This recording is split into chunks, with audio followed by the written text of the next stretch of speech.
sometimes the best stories of Formula One are the ones that don't happen in Formula One. Perhaps I should explain. I'm talking about the stories of drivers ascending through the junior ranks on toward Formula One, and especially the ones who dominate the scene. Oh boy, it's gonna be another one of those videos again, isn't it? Whether it will be the likes of Sir Lewis Hamilton or Max Verstappen of the past, or the current generation, such as that of Kimi Antonelli. When you look at their junior careers, you just have to stand back in awe that someone can have that much of a stranglehold on the competition and not have any governing bodies try to intervene with bogus rules to stifle their efforts. God, isn't motorsport just dandy? Well, I've already covered Sir Lewis. I've already covered Max. Today, however, I want to preach the gospel of Leclerc. He is the darling of the Scuderia and adored by Tifosi all over the globe. I mean, we love drivers like him. Ones that can dominate the race to such an extent that it makes his inevitable retirement from that race that much more painful. I swear, Ferrari this year have got us like, Charles can still win it, Charles can still win it, Charles can still win it. But it seemed that Charles was always on the path to the big time. The run-up to Formula One for him was laced in triumph and tragedy. But what resulted was a junior Formula racing campaign that is still talked about to this day. And given we all need to take our minds off of Charles' 2022 campaign, which is forever being plagued by peak Italianism, I may as well tell you a story.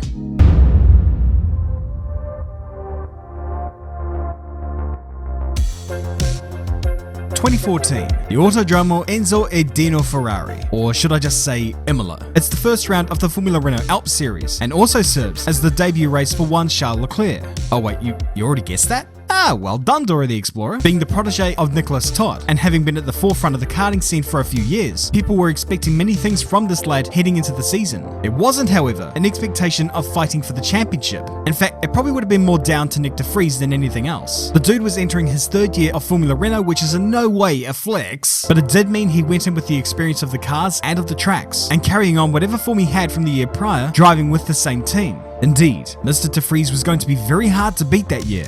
For Leclerc, as long as he can win the battle between his teammates, it'd be all good. That year, he was with Fortec, a good team, and he had some good teammates too.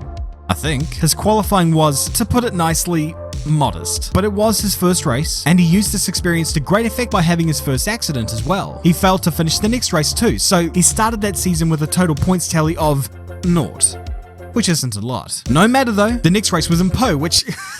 You know, it's only an extremely hard circuit not to crash at. And while he did indeed notch up his first podium on the Sunday, de Vries had won every race up to that point, and done so by a million miles. But as the year drew on, he started to draw closer to the Dutchman, taking 2 podiums at Spa and winning both races at Monza. He got 2 more podiums at Mugello, and heading into the last round of the championship at Jerez, it was too late. De Vries was already the champion. But Charles was the junior champion, was second in the overall championship, and helped Fortec secure second in the team's championship. It was a very impressive rookie campaign, and also had success in a partial Euro Cup campaign. I mean, if you deem podiums to be of any value. So with that, he knew he was ready for the next step.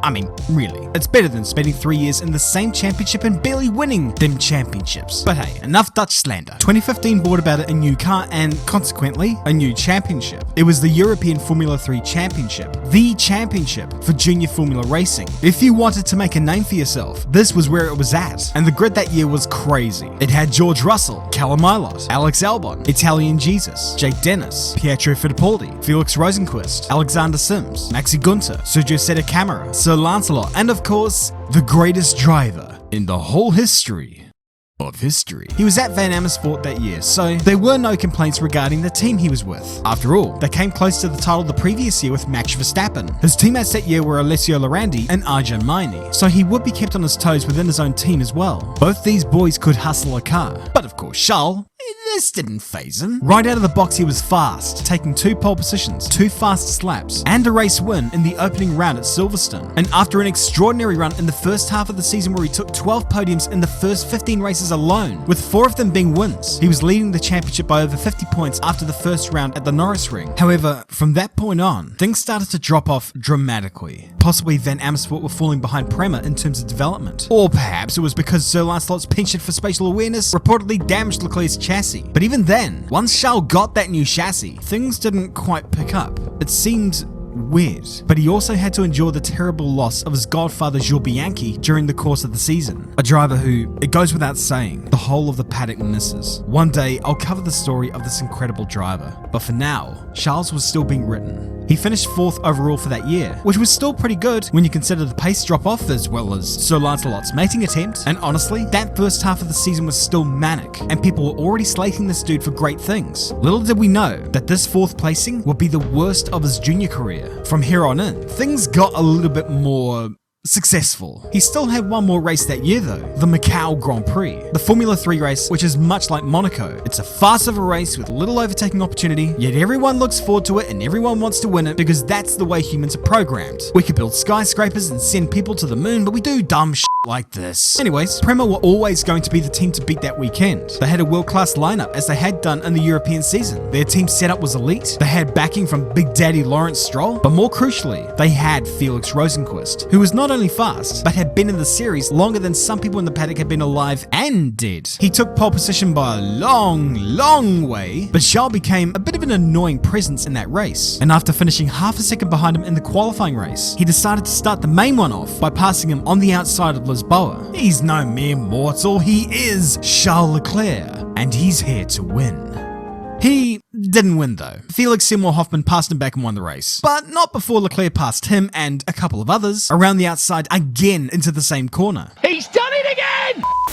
This was a superstar performance that you see from those special drivers, the ones that could put on a show without being stupid or getting in their own way, and was maybe the reason why Ferrari elected to sign him to their driver academy and make him a full-on development driver for the 2016 season. He also took part in a Formula 1 test session at Silverstone and was already earmarked as a potential future star for Scuderia Ferrari. So already, he was looking toward his future in Formula 1 and he barely started racing in the GP3 series that year.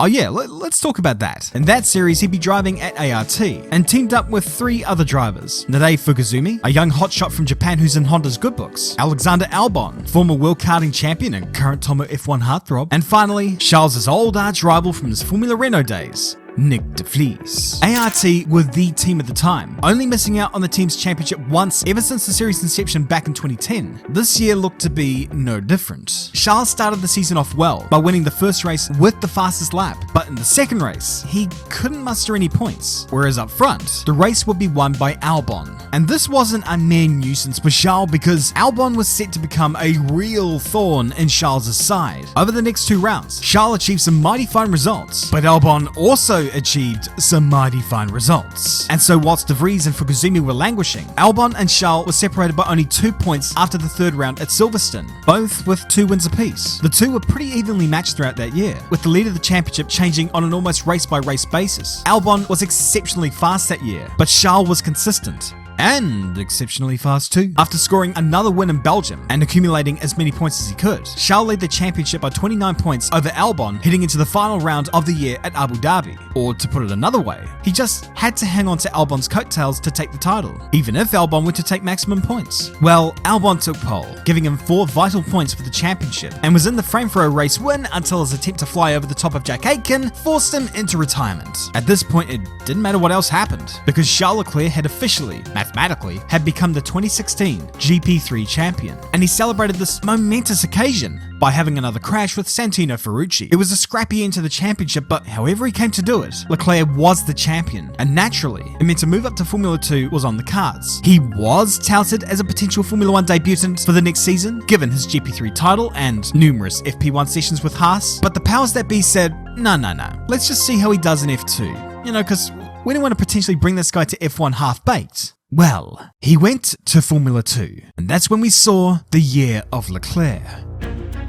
When the team showed up to the first round of the season in Bahrain, the paddock were immediately interested in the Prema Racing outfit, partially because they were the defending champions, but also because they were fielding Ferrari Juniors Antonio Fuoco and Charles Leclerc. Perhaps unsurprisingly, Leclerc took pole position, but taking pole position by almost 7/10 of a second, yeah, that part was a little unexpected. But the perfect debut was not to be, as he would finish 3rd behind the experienced duo of Artem Markelov and Norman Nato. Was his racecraft and time management perhaps a source of doubt? Was he perhaps legitimately not quite ready for the big time? Well, if that was the case, Then the next race made no sense. In the sprint race, he started P6 and after 9 laps, he was in the lead of the motor race. Only 14 laps to go, just walk off to victory. Too easy, mate. Too easy.